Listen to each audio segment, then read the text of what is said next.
Hello again, welcome to another Ctrl+Alt+Delete video. This video features the comic I drew for September 23rd, 2014, once again sped up to about 1,000%. I really appreciate all of the feedback I got regarding the last video. Hopefully you'll notice an improvement in audio quality with this one. For some reason that I can't entirely explain, I was using a Razer headset for that last video instead of my A40s.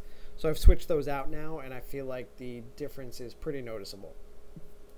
My goal for now, I think, will be to publish a new video every Monday. It'll give me a new format to chat about what's going on with the comic and maybe answer some questions from you guys, as well as obviously letting you behind the scenes for these comics that I draw. Last week, Remy Blas asked why I do my line art in Manga Studio and then color it in Photoshop. He wanted to know what the advantages were to both programs. I've been asked a few times about this, and it will likely be the topic of its own video in the near future so that I can show specific examples of the tools in those two programs. However, to offer a quick summary, overall, I find the pen tools in Manga Studio to be far superior to what Photoshop offers. But even more than that, whereas Photoshop is, albeit incredibly powerful, it's more of an all-purpose and photo editing program, which makes it really good for coloring. However, Manga Studio is specifically designed around creating comics. Perhaps specifically manga or Japanese comics. However, a lot of the features apply to comics in general, and so it comes with some really useful features in that regard, such as the versatile panel cutting tool and the ability to save multiple pages into a single story file, which is really handy when doing an actual comic book. So you have one file to keep track of, as opposed to either a really huge Photoshop file or a bunch of individual Photoshop files. But again, in the near future, I'll put together a video where I can show you exactly what I mean in real time and put some of these tools into action with some narration. But I wanted to at least touch on that question for now. And speaking of questions, if any of you have them, don't hesitate to drop them in the comments below. Each week when I sit down to put one of these videos together, I can comb through the comments section and pick out one or more questions to answer in the voiceover. But I know what probably the number one question is likely to be. Zygon Canner asked it in the comments last week, and I'm sure more people are itching to ask, so I'm just going to go ahead and tackle it head on here. When is the Ethan and Lucas reboot coming? So I'm going to have a big info dump on this for everyone very soon, likely even in the next week or so. I am finally able to change my answer from the ambiguous quote-unquote soon to a slightly more definitive next month. The first issue of the new Ethan and Lucas Adventures is currently on track for a late October release. Now, it may slip to early November. I have to at least allow for that possibility. I am not currently ready to start making promises. I don't want to promise a release date and then have people upset if I can't meet that release date. But it is certainly very close. So to catch you up a little bit on where exactly issue 1 is at, I completed my part on issue 1, which was all of the pencils and inks a few weeks ago, actually, which means at this point all of the pages are in the hands of either a flatter or my colorist. So I've seen maybe the first dozen or so colored pages, and they look fantastic. I cannot wait to finally release issue 1. I'm really excited about it. However, in the meantime, I've already begun work on the scripts for issue 2, as well as issue 2 of the Starcaster Chronicles, which I'm really excited to get back to. So once the reboot is officially launched, my aim will be to alternate between those two ongoing stories, releasing one issue. So we'll have Ethan and Lucas, and then I'll do an issue of the Starcaster Chronicles, and then we'll go back to Ethan and Lucas, and then I'll just alternate that way, and hopefully in that manner I'll be able to release a few issues of each year. But like I said, in the next week or so, I intend to make a big news post pertaining to the upcoming launch with as much information as I can possibly divulge at the time without spoiling anything, which I'm trying really hard not to do. I'm going to want to reiterate some of my reasons for bringing that initial storyline to a close. I also feel like I should discuss exactly what I mean by reboot, since I've noticed there's a lot of confusion about exactly what that term entails. I thought it was pretty clear cut, but over the last couple of years, I've still gotten a lot of questions about exactly what that means. So I'll discuss that. I'll also be talking about what to expect from the reboot, and just as importantly, what not to expect. But all that aside, rest assured, the long wait is almost over. Many of you have been incredibly patient. It's been, like I said, a long road, and we're just about there.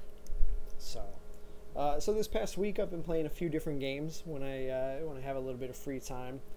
I kind of feel like my interest in Destiny is starting to run out of steam.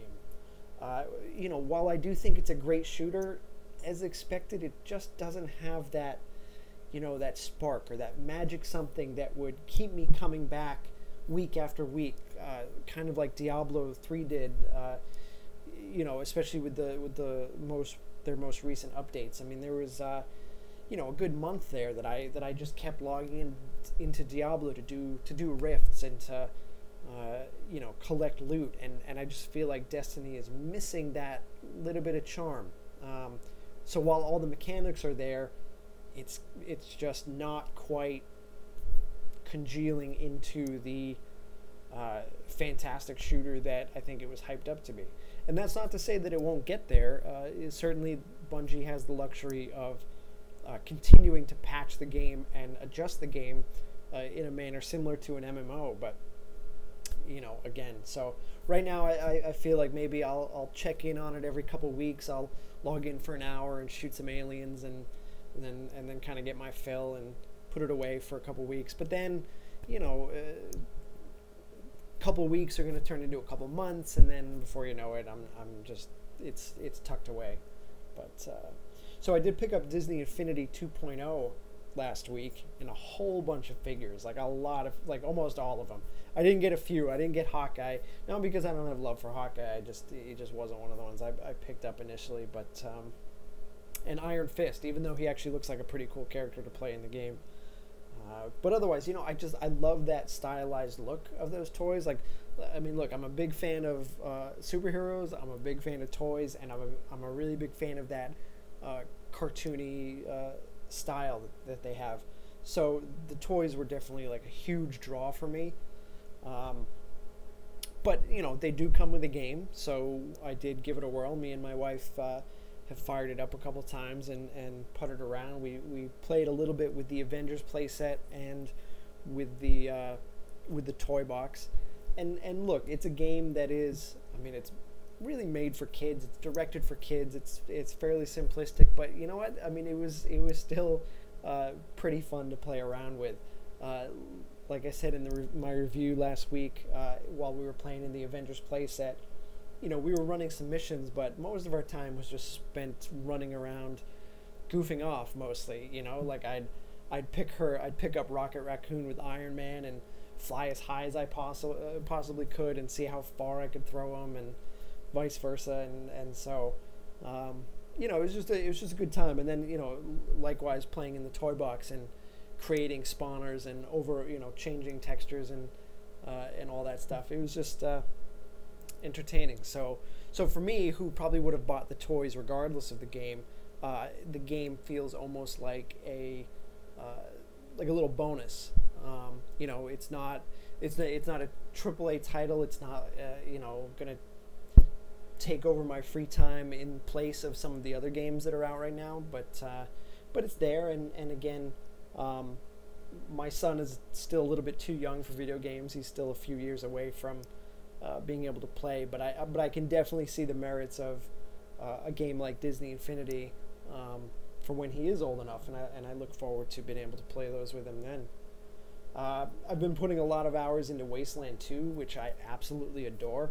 I was trying to get it wrapped up before Shadows of Mordor came out this week, but honestly, the game is just too big, and I don't have that much free time in my day anymore. So it's looking like it's going to be a question of whether or not I can successfully juggle both those two games, and if not, which one ends up falling to the wayside. It's going to be tough because I know Wasteland is a solid game, and Shadows of Mordor looks like it's going to be a pretty solid game, so I don't know. We'll see. But I'll probably be, streaming or releasing some videos of Shadows of Mordor when it comes out on Tuesday. So keep an eye out for those. But yeah, hey, in regards to these videos, I'm definitely interested in hearing from you guys, hearing about what you'd like to see from me.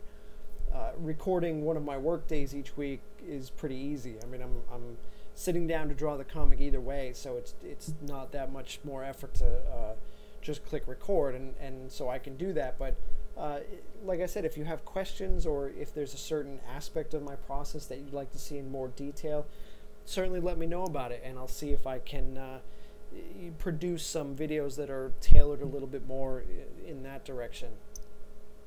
In the meantime, hit the subscribe button. Make sure you're following us on Facebook and Twitter. On Facebook, we're Facebook/CADcomic, and on Twitter, it's @TimCAD, Tim CAD.